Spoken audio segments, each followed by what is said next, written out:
there, Sovereigns. Monica Grace from cardreadingqueen.com here. Today's content is why you don't get to be right on the twin soul journey.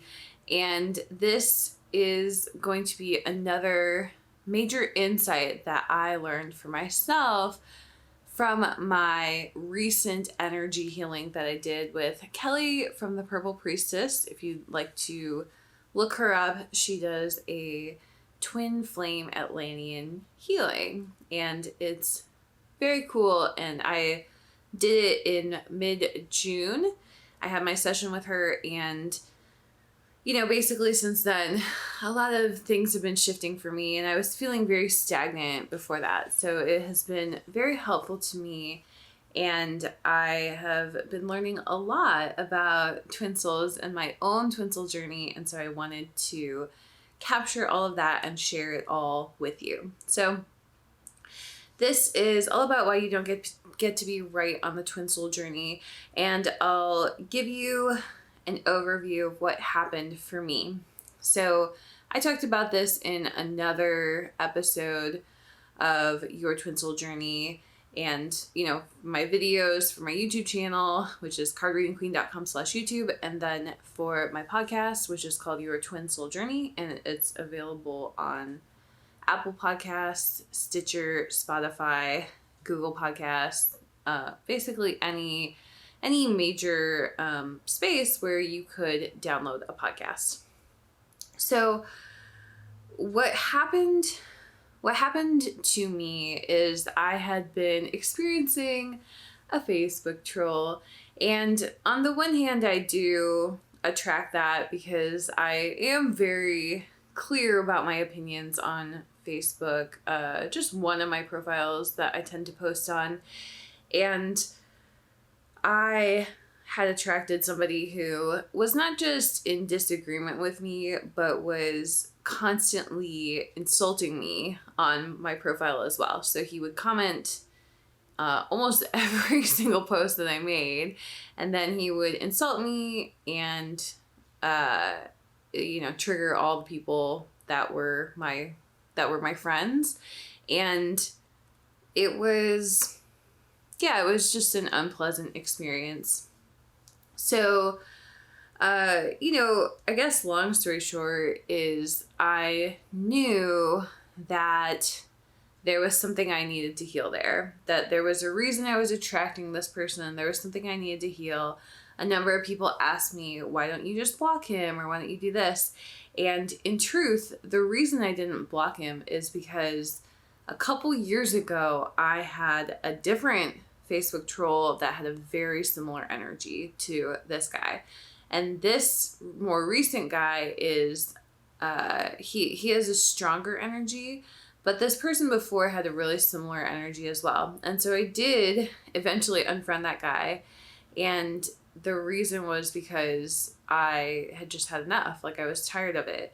And so in this situation, I did question, like, am I going to have to unfriend him, or am I going to have to block him?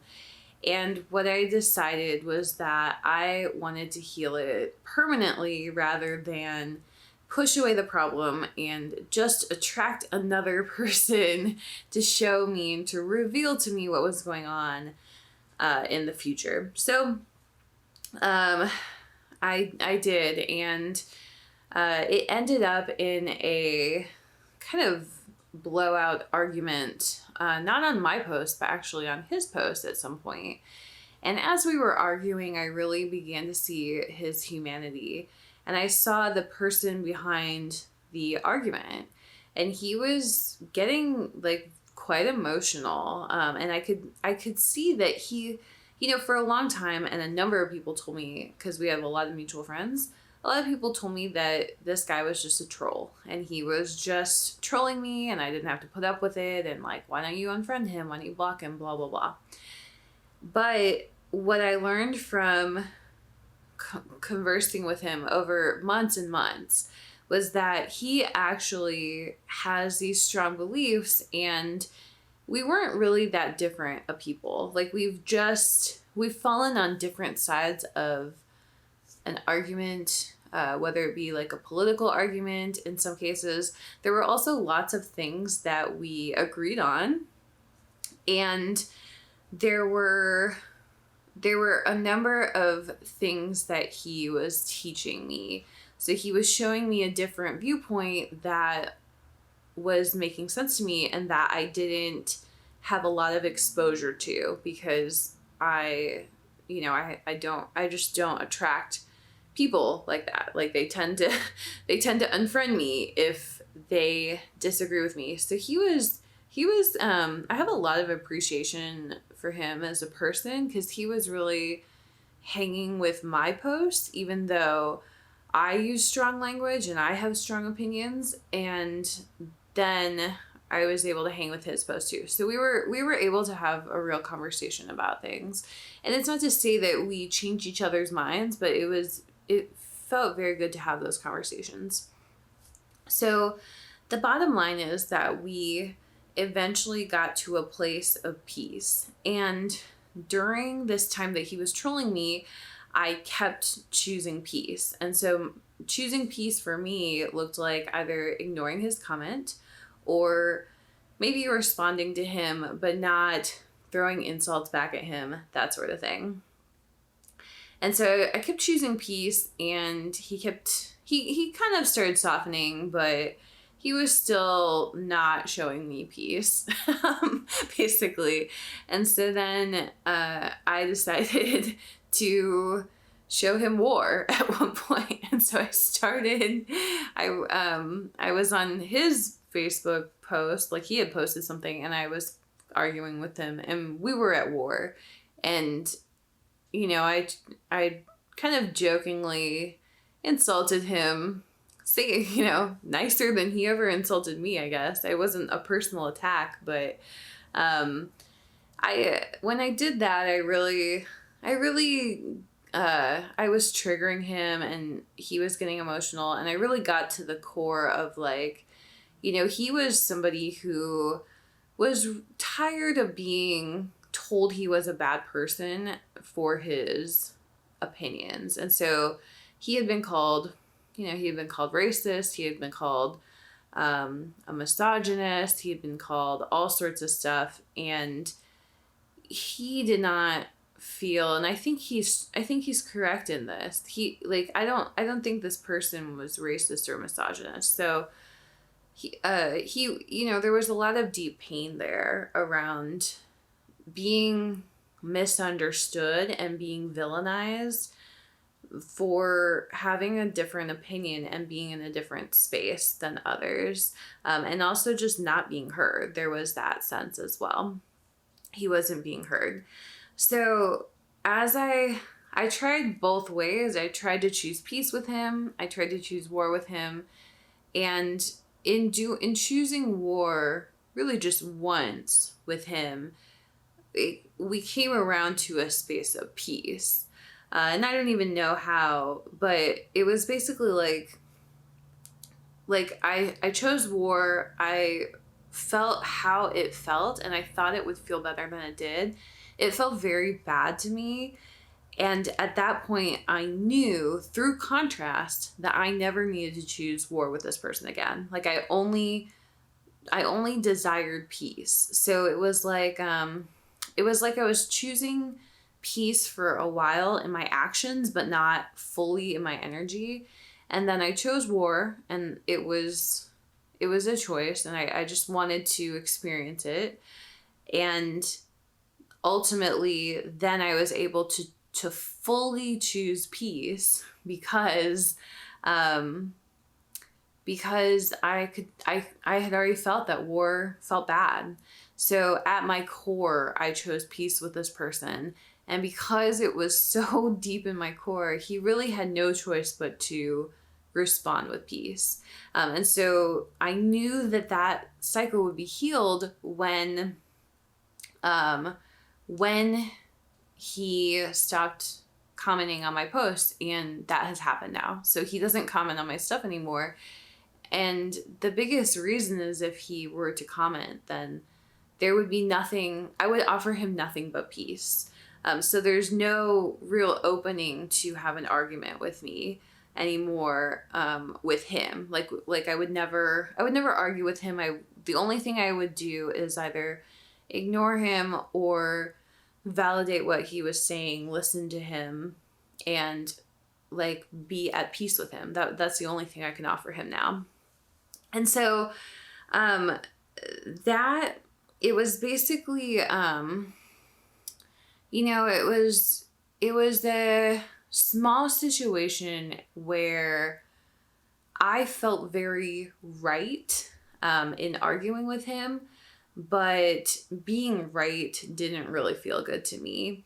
And so it was and I had to leave that conversation, and I had to allow people to continue, like all his commenters were piling on me and probably insulting me, but I left the conversation and didn't revisit it, didn't look back. And so I had to swallow my pride to do that. So I had to choose peace over pride. And that has been a huge challenge that I've had my whole life, because I like to be right about things. So, in his case, I felt I was right. I was the one making the rational argument, and he was making a very emotional argument, but it didn't matter. And so,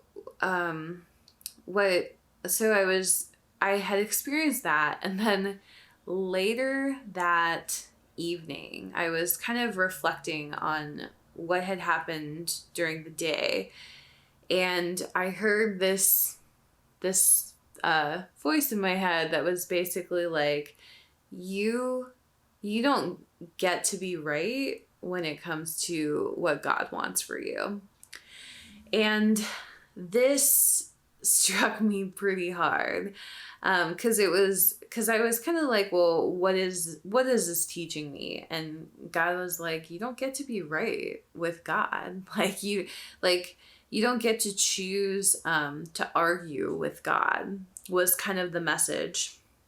And so I thought about what this was about, and it was immediately obvious to me. I have been in an argument with God for a very long time over a past relationship. And I know I feel like I've been talking about this relationship a lot, with an ex from like my high school and college years.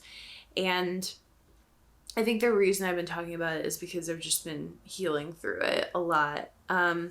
So with that situation, and he kind of just broke my heart.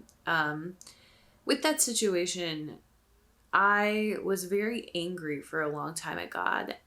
When we broke up, it was kind of like one of those inflection moments where I lost faith in God. And so it wasn't like the full abandonment of God, which I did later, which is a different moment that I can share at some point, not in this content, because it's going to get too long.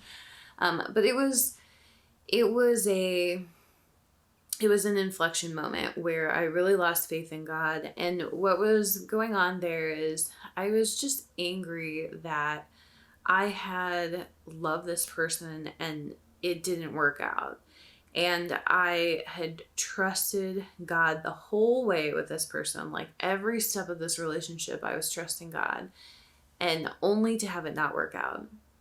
And to break my heart for what I felt was no reason. I didn't feel like I should have that pain, really, because it was very hard to get over as well.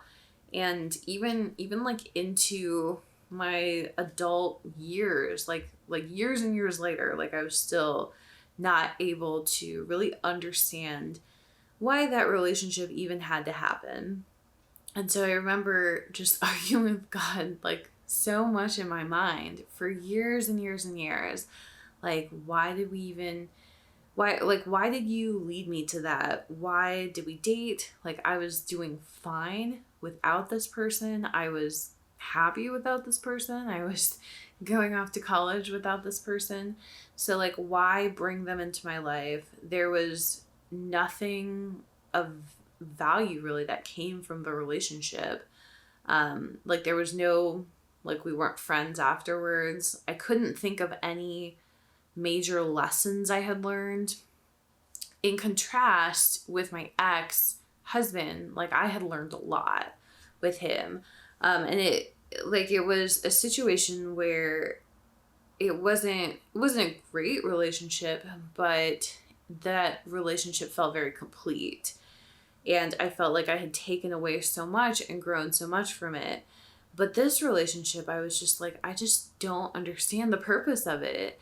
I didn't understand just like what it was meant to do for me. Like and I was like, I could have just not had it and been fine.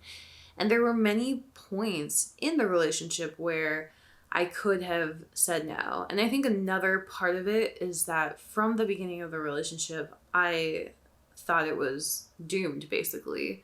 And the reason why is because we started dating, like, even though, like, we had known each other for 5 years, basically since the day that I moved to the area that we lived in. I knew this person, and I knew, like, he was in my classes, and I knew who he was. I don't think he knew I knew who he was, but, like, I like, saw him, noticed him fairly immediately, knew who he was. I'm really good at, like, names and faces, so I just knew who he was, even though we hadn't spoken. And I noticed him, like, everywhere he was, because I just have a good memory of that type of thing. So we started dating, even though we had known each other for a long time. We didn't really connect until like a couple weeks before we graduated high school. And so we started dating and it was a bad idea. Like I knew it was. So we started dating end of like the last week of high school. Literally the last week. I'm not exaggerating that. It was like the last week of high school.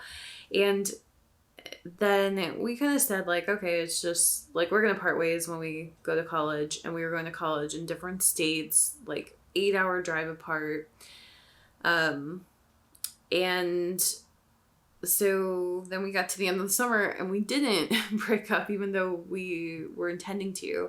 And so then even after college, it wasn't like, okay, we have 4 years of college and now, you know, and then we can make it work. It wasn't even that. It was like, then he was going to the military for like, I think it's like 8 years afterwards. And I had a lot of experience in the military because I have 2 parents who were in the military, and we lived overseas.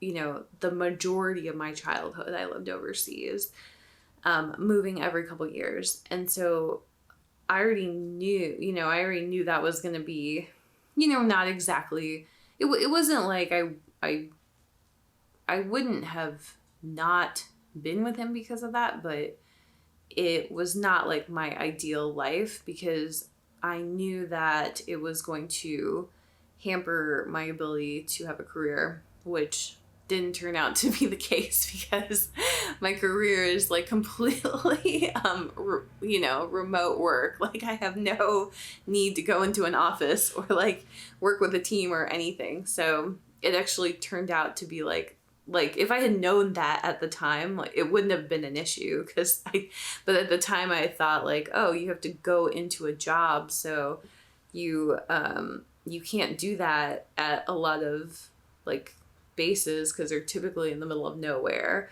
So you can't really work at like a cool place basically. You typically have to go to a big city for that. So that was my thinking around that. And I'm getting way off track. So anyway, I had a lot of regret over even just like entering that relationship, continuing that relationship for as long as we had, because I had always intended to go to college and find myself.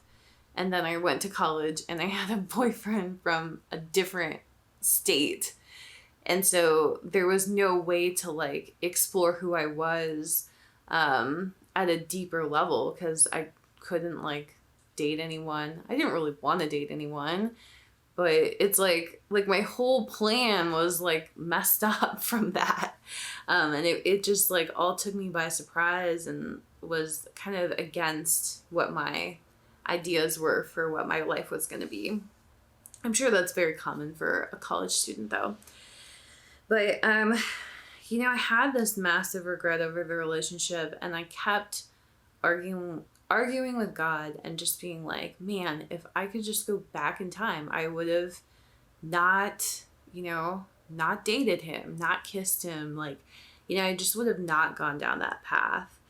And eventually I realized, like, well, you're never going to be able to go back in time. So why do you keep thinking about this? Like, why do you keep like trying to barter or bargain around it? Because it's not possible. Because I was, for a long time, it was like, man, if God could just grant me this, like if he could just erase this person from my life and from my history, like everything would be okay.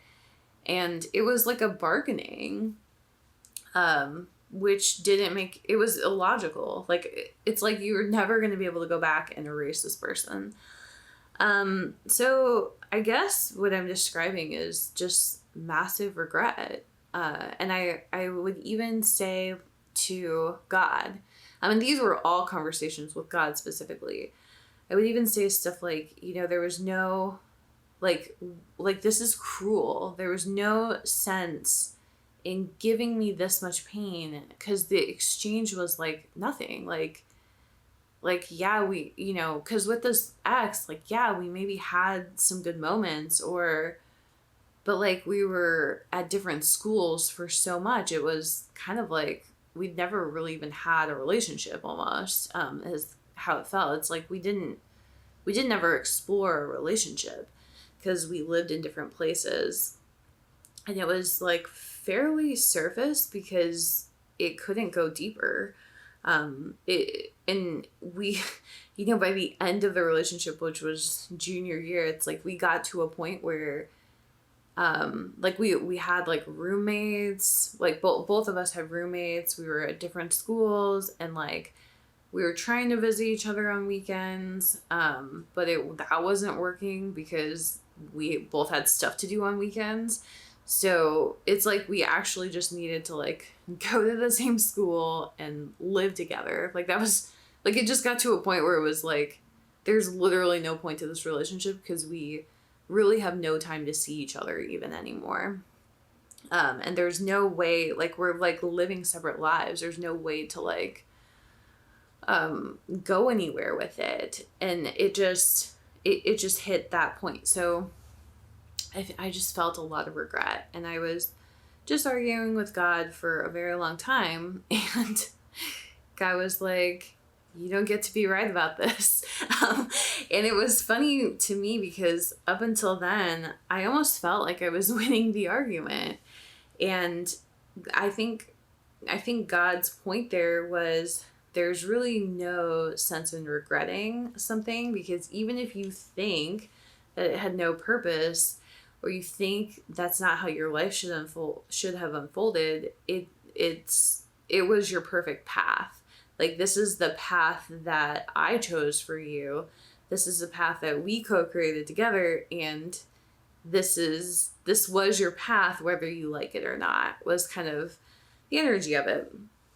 So I realized that what this Facebook troll was showing me was that I can't be right anymore. Like, it was like he was showing me this very toxic relationship I was having with him, but it was just a reflection of my relationship with God. Like, I was doing and acting the same way toward God that I was acting toward this Facebook troll.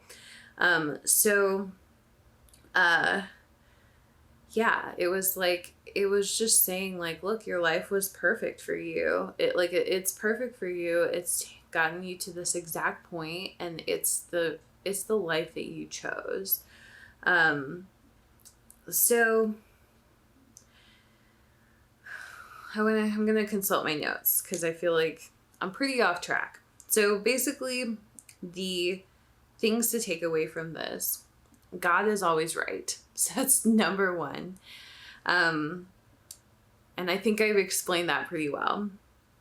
Your twin soul is always right. This one's a little bit trickier, but if God is always right, then your twin soul has to always be right, because your twin soul is just a physical manifestation of your relationship with God.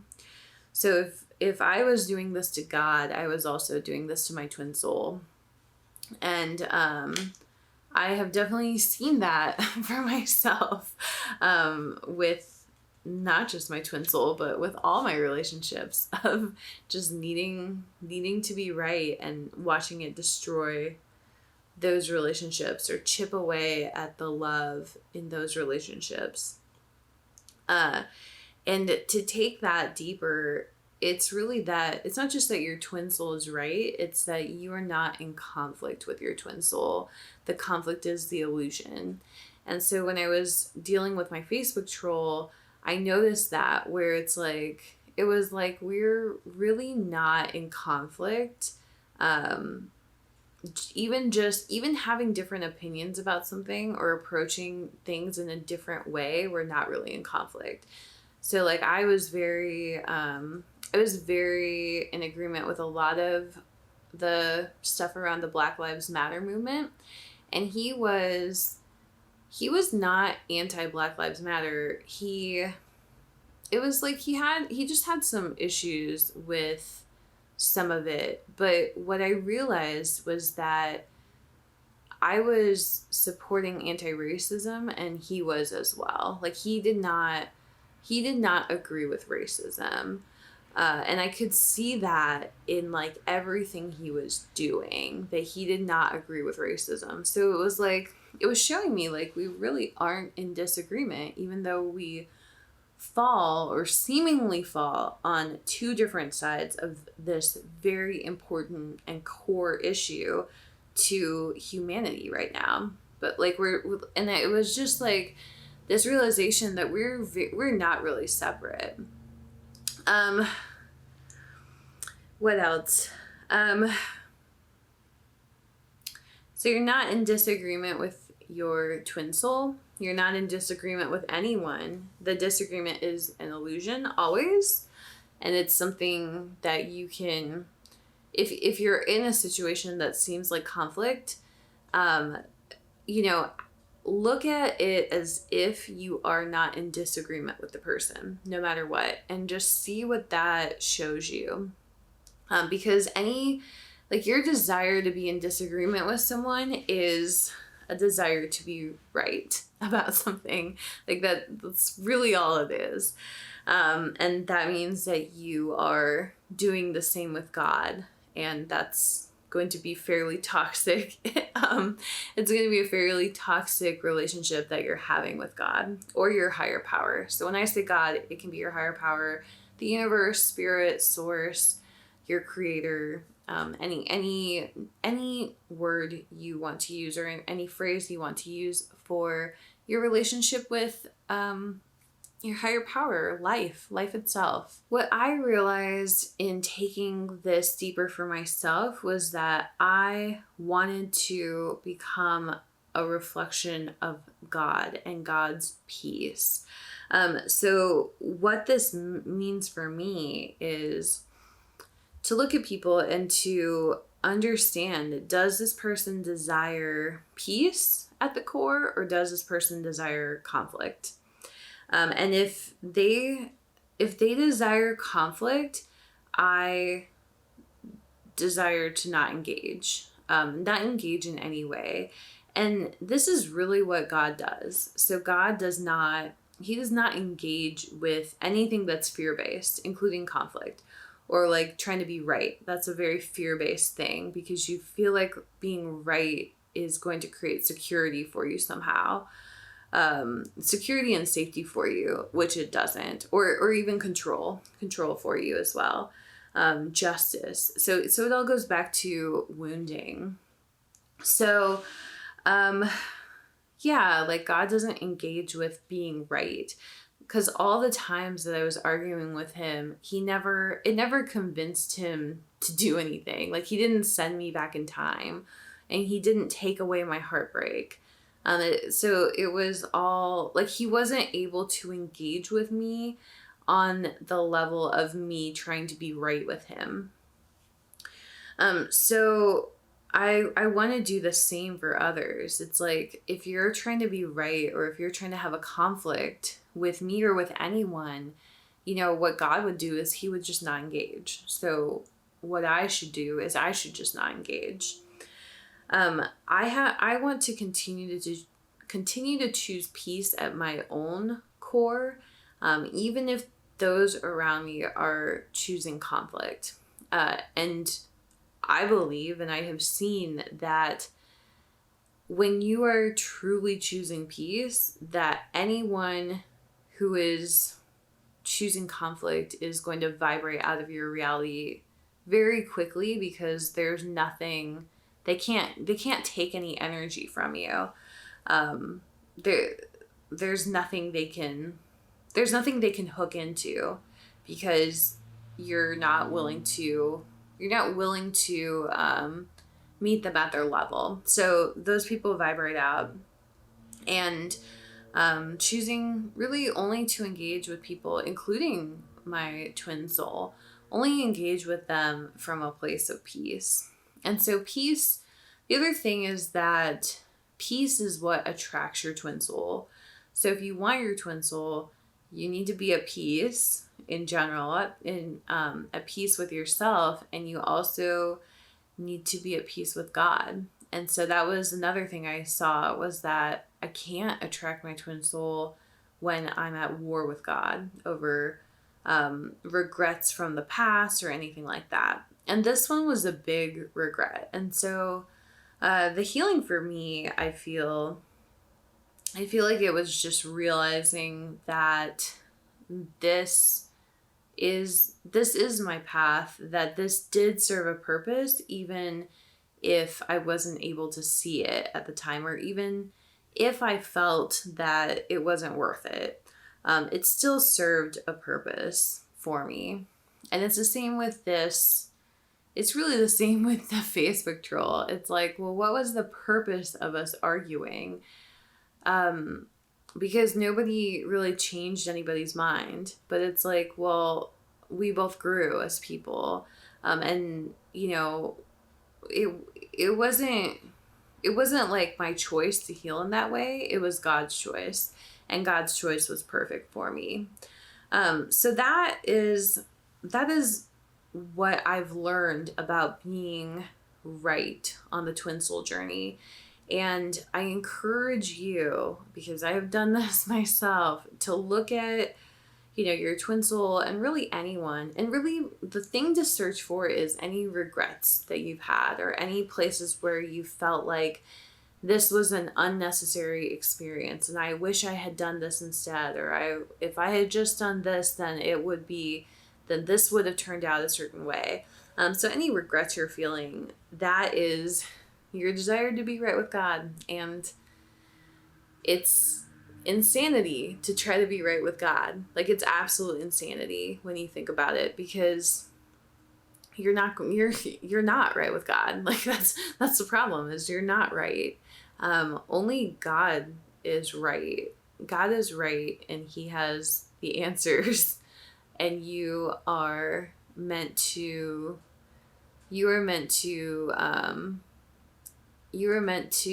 trust him. Like, it's a lesson in faith and in trust. You are meant to trust God and the things that he is showing you and revealing to you on this journey, including anything he is showing you or revealing you about your twin soul.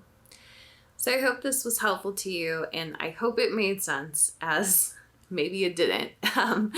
But if not, you can check out I have a video that is an update on my Atlantean healing. So definitely check that out. And I think it's I don't remember the title. Something like 3 ways you can understand the energy of your twin soul union. Something like that. And then it says Atlantean Healing Update, plus an Atlantean Healing Update. And I think it was, if you're watching or listening in chronological order, I think it was probably 3 or 4 episodes ago.